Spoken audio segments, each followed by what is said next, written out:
Hello, I'm John Winkleman, your spiritual fitness coach, and today we're going to talk about everyone's favorite subject, worry and fear.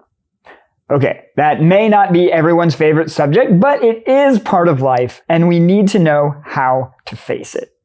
Worry and fear often go hand in hand. We have a concern. It sits in the back of our mind until it becomes a worry.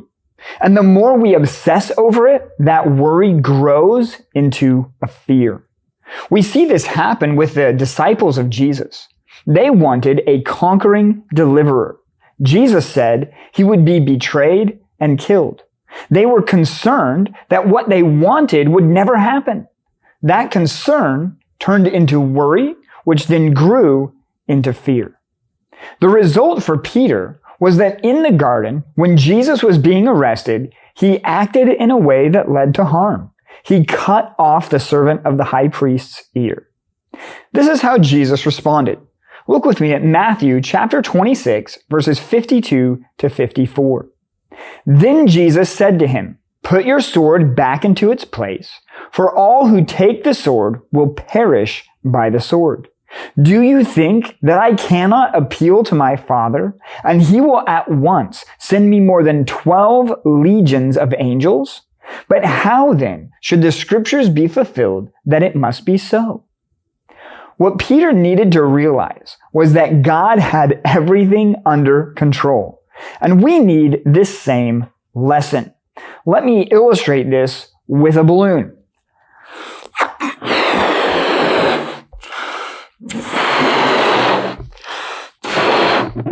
If we keep going, and I keep adding air to this balloon, it's going to burst.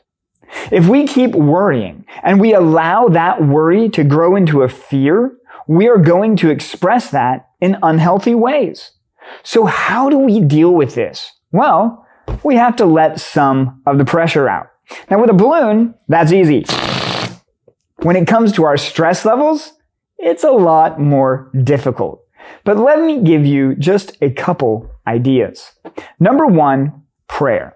Philippians 4:6 says, "Do not be anxious about anything, but in everything, by prayer and supplication, with thanksgiving, let your request be made known to God." We combat worry and fear through prayer. That's number one. Number two, take something off your plate. Now, I know this is easier said than done, but sometimes we are worried and fearful simply because we have too much on our plate.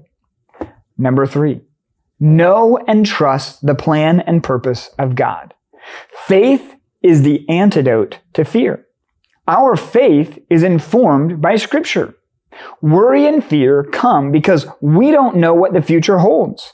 However, we should always rest in the confidence that we know who holds the future.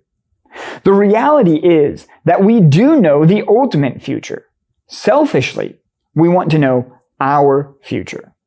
Among the things that God said to Joshua after the death of Moses was this in Joshua chapter 1, verse 5.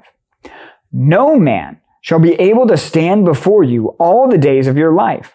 Just as I was with Moses, so I will be with you. I will not leave you or forsake you." At this point in Joshua's life, there was a lot of reasons for worry and fear. Moses was dead. They were on the edge of the promised land. The people were still a problem. What's going to happen? The future is uncertain. So what does he put his trust in? How does he escape worry and fear? He must know that God is with him, and he must believe that God is with him.